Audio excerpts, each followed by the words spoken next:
caluniadores, sem domínio de si, cruéis, inimigos do bem, traidores, atrevidos, enfatuados, mais amigos dos prazeres que amigos de Deus, tendo forma de piedade, negando-lhe, entretanto, o poder.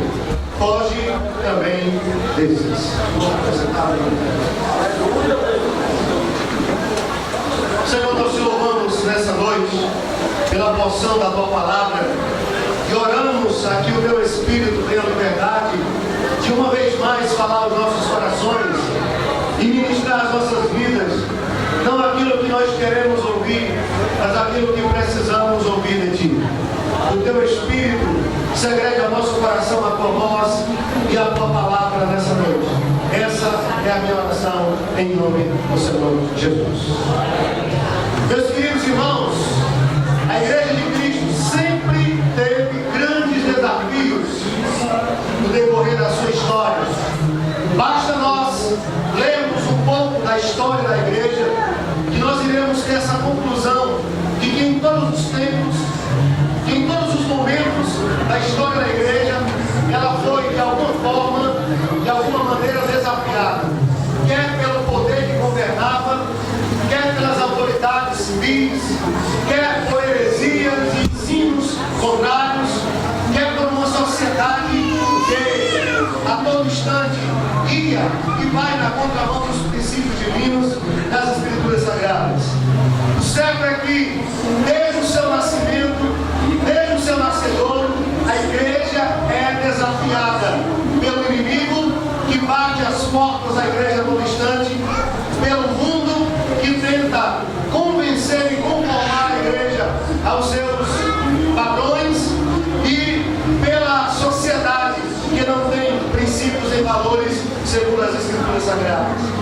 E quando a Igreja é desafiada, a Igreja precisa responder a tais questões que surgem.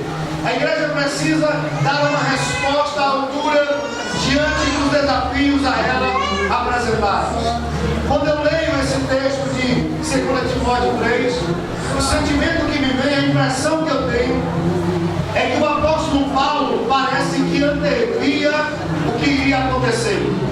Parece que o apóstolo Paulo via aquilo que estava por vir. E eu tenho nesse texto, creio eu, não apenas uma exposição da apostasia no fim, mas eu tenho um prenúncio de algo futuro. Eu tenho uma previsão de um tempo chamado de últimos dias, ou o tempo do fim, quando a Igreja, mais do que nunca, seria desafiada. A Igreja, mais do que nunca, seria confrontada. E quando esse tempo chegasse, diz Paulo a Timóteo, ele deveria estar pronto. E hoje, parafraseando as palavras do apóstolo Paulo, eu digo aos irmãos, precisamos, como Igreja de Cristo, estarmos preparados para darmos voz e vez a Cristo nessa geração e sociedade perdida. Como Igreja do Senhor, não podemos titubear da nossa fé. Como Igreja de Cristo, não podemos vacilar nos nossos conceitos cristãos. Precisamos, como Igreja, estarmos firmes na certeza e nas convicções que temos acerca de nossa fé e acerca dos valores que a fé cristã tanto defende. E como nós iremos vencer a tais desafios? Como nós iremos enfrentar tamanhos desafios propostos a nós hoje, como Igreja de Cristo? E eu gostaria de, em poucas palavras, apresentar aos irmãos alguns caminhos que eu entendo que nos ajudarão a viver esse Evangelho na sua plenitude e a viver como Igreja de Cristo. Porque o desejo de Deus, o desejo de Cristo para nós, é que nós não nos conformemos com esse mundo, mas é que nós falemos de Cristo, não com palavras, mas principalmente com a nossa vida. E o desejo de Deus é que nós sejamos a Igreja luz para o mundo, sal da terra, não a igreja como outra qualquer. Irmãos, longe de nós que a Igreja Congregacional Caiosa, aqui no Jardim Fluminense, seja mais uma das muitas igrejas que temos aqui nesse bairro. Esse bairro não precisa de mais igrejas. Esse bairro precisa de mais cristãos e discípulos de Jesus genuínos, que vivam os planos de Deus intensamente, para que o mundo perdido veja Cristo nessa igreja e em nossas vidas. E aí seremos uma igreja relevante nessa comunidade, seremos uma igreja que faz a diferença nesse lugar, porque esse é o papel da igreja, esse é o propósito da igreja. Não ser uma igreja institucionalizada, com CNPJ, com placa, com templo belíssimo, mas uma igreja viva, uma igreja que por onde passa, mostra Cristo através de sua vida e deixa nas pessoas a marca de Cristo Jesus, o nosso Senhor. Como seremos essa igreja? Como seremos uma igreja relevante? Em primeiro lugar, para ser essa igreja, nós precisamos priorizar o reino de Deus. Em Mateus capítulo 6, verso 33, Jesus diz que devemos buscar em primeiro lugar o reino de Deus e a sua justiça. Em um tempo como o que vivemos, onde o ter é poder, onde todos buscam mais e mais ter, porque o ter é uma afirmação para muitos. O ter é símbolo de status, de poder, de posse e de reconhecimento. O Evangelho nos desafia a não buscarmos ter, mas a buscarmos ser igreja, ser discípulo do Senhor Jesus Cristo. Precisamos viver esse Evangelho. E vivemos hoje um tempo de uma crise do ser, no meio do Evangelho, no meio da igreja, no meio daqueles que se dizem cristãos. Hoje vivemos essa crise do ser. E é comum ouvirmos pessoas dizerem: mas como eu identifico, como eu sei, não dá mais. Está tão bagunçado, está tão misturado, que não dá para separar, que não dá para discernir quem é e quem não é cristão, discípulo de Jesus. Porque as pessoas, e eu falo para a igreja do Senhor nessa noite, têm priorizado o aqui e o agora. A igreja, os crentes na sua maioria absoluta, têm priorizado a estabilidade de vida, uma vida feliz aqui na terra, mais dinheiro, mais posses, mais conhecimento. E a minha pergunta hoje para todos nós, e eu me incluo nisso, é: onde o reino de Deus está? Que lugar o reino de Deus ocupa em nossas vidas? Essa pergunta não é difícil de se responder, ela é mais fácil do que você pode imaginar. Basta você parar um pouquinho e pensar quanto do seu dia, quanto tempo do seu dia você dedica a meditar nas Escrituras Sagradas, quanto tempo do seu dia você se dedica a orar e a buscar mais intimidade com Deus, quanto do seu tempo você dedica a servir a Deus na sua obra e ser útil para Ele. A resposta será simples, a resposta estará aí. Se nós temos o reino de Deus em primeiro lugar em nossa vida, certamente Deus nos colocará em primeiro lugar em seus planos e projetos. Vivemos um tempo de apostasia, irmãos, onde os crentes pensam assim: se der, se puder, se quiser, quando for possível, mas ninguém está disposto a pagar um preço para viver a vontade de Deus e viver o reino de Deus. Porque primeiro são os meus planos, são os meus projetos, primeiro é a minha vida. Primeiro grande passo que precisamos dar nessa caminhada para vencer os desafios que nos são propostos é priorizar o reino de Deus. Em segundo lugar, precisamos nos manter puros no mundo caído. O apóstolo Paulo exorta a igreja de Éfeso, aqueles crentes, a serem santos. E ele usa a figura da noiva, representando aí a igreja. A igreja na Bíblia, ela é apresentada muitas vezes como a noiva de Cristo. E como noiva do Cordeiro, como noiva de Cristo, a igreja precisa ser uma igreja pura, santa e sem mácula. É isso que Paulo diz: para vos apresentar a Deus santos, puros, sem ruga, sem mácula, sem mancha do pecado. Nós, como igreja de Cristo, precisamos assumir um compromisso de santidade, irmãos. Precisamos assumir um compromisso de vida pura, de vida santa e vida plena aos olhos de Deus, fugindo do pecado, fugindo da pornografia, fugindo do mundanismo, da sensualidade, fugindo do eu, do egoísmo, de tudo aquilo que não glorifica a Deus, nos despindo do nosso eu, para que cada vez mais Cristo seja visto em nós. Em cada dia tenhamos menos de nós e mais de Cristo, e o mundo veja Cristo em nós. O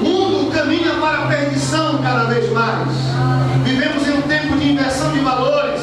Os princípios divinos são considerados retrógrados e ultrapassados para essa geração. Hoje não há nada absoluto, tudo é relativo. A verdade agora não é mais absoluta, segundo os padrões dessa sociedade. A família tem sido desconstruída, pois não há mais princípios absolutos que possam reger a família. Com isso aumenta a promiscuidade, a pornografia, a imoralidade, o homossexualismo. A televisão atenta contra os princípios e valores cristãos e está a todo instante dizendo para nós que tudo que é pecado agora virou normal. E nós, como igreja, precisamos fazer frente a tudo isso. Precisamos fazer frente a isso dizendo que somos a igreja de Cristo. E como igreja dele, temos um compromisso de vivermos uma vida santa, uma vida pura, separada e consagrada para Deus. Não nos darmos aos desejos da carne, não nos darmos à vontade do mundo, e sim à vontade de Deus. O terceiro passo, para que possamos vencer os desafios que a nós está propostos, é viver uma vida piedosa. 2 Pedro capítulo 3, verso 11, o apóstolo Pedro exorta aos crentes a viverem de forma piedosa. A palavra piedade, ela vem do latim e significa devoção, retidão, integridade. Em outras palavras, ser piedoso ou ter uma vida piedosa é viver para Deus e para a sua glória. É não viver para mim, é não viver para o outro, é não viver para o mundo, é não viver para o que a sociedade me apresenta, mas é viver para Deus. E como eu faço isso? Como eu consigo viver uma vida piedosa? Primeiro eu preciso me encher da palavra de Deus. E como o salmista diz no Salmo 119, verso 105, ele diz: lâmpada para os meus pés é a tua palavra e luz para o meu caminho. O que o salmista está dizendo é que a palavra de Deus, ela é a base. Luz para os caminhos está falando de vida. Então está dizendo que a palavra, ela vai reger a minha conduta de vida. Mas ela também diz, o salmista também diz, que ela tem que encher a minha mente. Lâmpada para os meus pés é a tua palavra e luz para os meus caminhos. A minha mente tem que estar cheia das escrituras e a minha vida se refletirá, será o reflexo disso, as minhas atitudes. Viver uma vida piedosa é viver também uma vida voltada para uma prática de oração. A palavra de Deus na mente e a oração no coração. A oração é a arma poderosa que temos à nossa disposição. Através da oração, Deus nos dá livramento, como deu ao rei Josafá diante dos seus inimigos. A oração, e através da oração, Deus faz milagres. Deus abre matas de mulheres estéreis para que sejam mães de filhos. Através da oração, Deus concede vitória ao seu povo. E mesmo que pareça impossível a você, eu quero dizer que Deus pode todas as coisas. Para Ele nada é difícil, para Ele nada é impossível. Viver uma vida piedosa significa viver uma vida consagrada para Deus, desviando-se do mal, fortificando a minha velha natureza para vencer os desafios que a nós estão propostos. Eu preciso revitalizar a esperança da glória de Deus. O apóstolo Paulo escreveu na igreja de Roma, no capítulo de número 5, verso 2, ele diz que uma das bênçãos da justificação é a esperança da glória de Deus. A igreja precisa viver com os pés no chão e a cabeça no céu. Nós não podemos deixar de nos lembrarmos que um dia Cristo voltará para nos buscar, que um dia Ele virá buscar a sua igreja. E o que me preocupa, irmãos, é que os crentes de hoje estão vivendo tão preocupados com aqui e agora, com sua vida, com o mundo aqui, que alguns deles nem lembram mais que Jesus irá voltar. A palavra de Deus diz que nós somos peregrinos nessa terra, que nós não temos lugar certo aqui, porque a nossa pátria não é essa, o nosso lugar não é esse. Um dia tudo isso irá acabar, mas antes que aconteça, Cristo virá buscar a sua igreja. E essa esperança precisa ser revitalizada em nosso coração.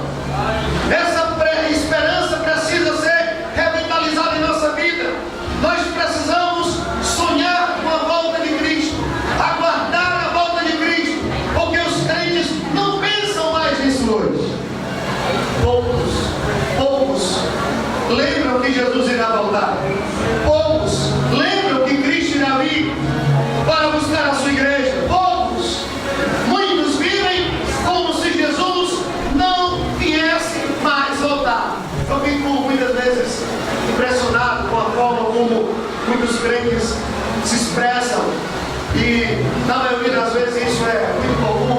Eles falam de tantos planos, falam de tantos projetos, tantos propósitos, mas dificilmente você vê alguém dizendo assim: eu desejo viver uma vida mais santa para estar preparado para a volta de Cristo.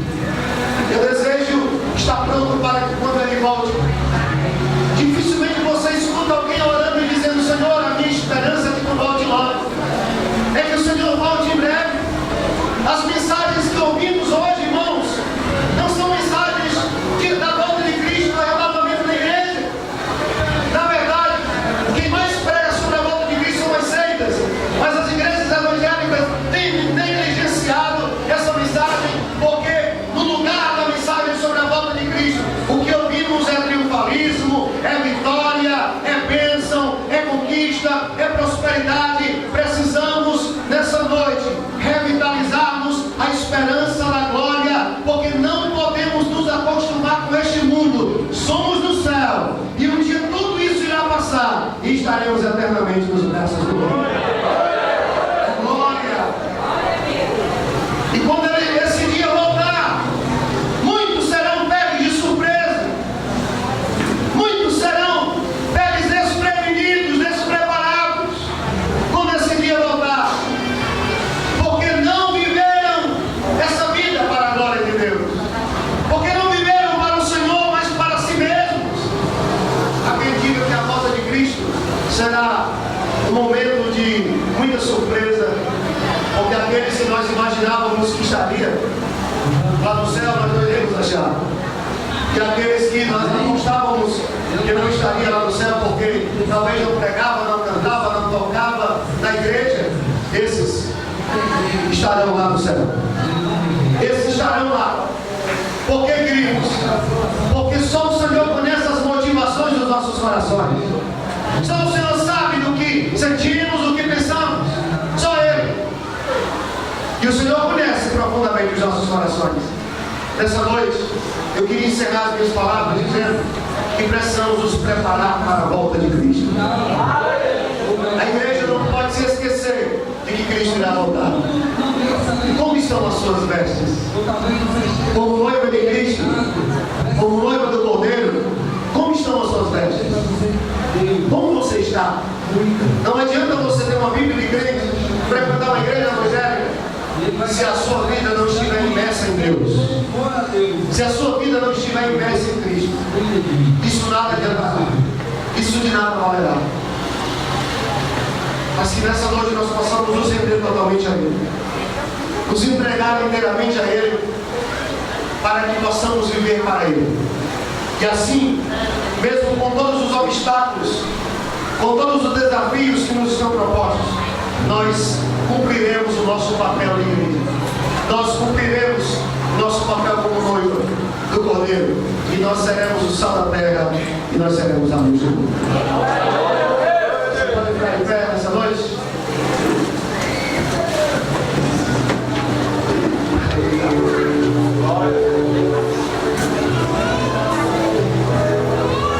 Digno é o Cordeiro ao que se assenta sobre o trono do céu. Digno é o Cordeiro.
Oi, boa noite. Eu sou Talvani Liberato, da TV Trino 7. Como o nosso canal está em todos os eventos evangélicos, estamos em mais um Igreja Congregacional no Jardim Fluminense sendo inaugurada, tá certo? E com certeza mais uma igreja para o reino de Deus, para abençoar a tua vida. Eu sou Talvani Liberato, da TV Trino 7. Vai lá no nosso canal no YouTube e dá o teu like para abençoar mais vida através da obra de Deus. Eu sou Talvani Liberato, se desfaz aqui a transmissão ao vivo diretamente da Igreja Congregacional no Jardim Fluminense.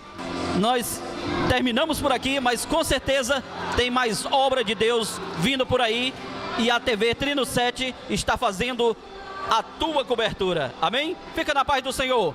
Fui, Fortaleza!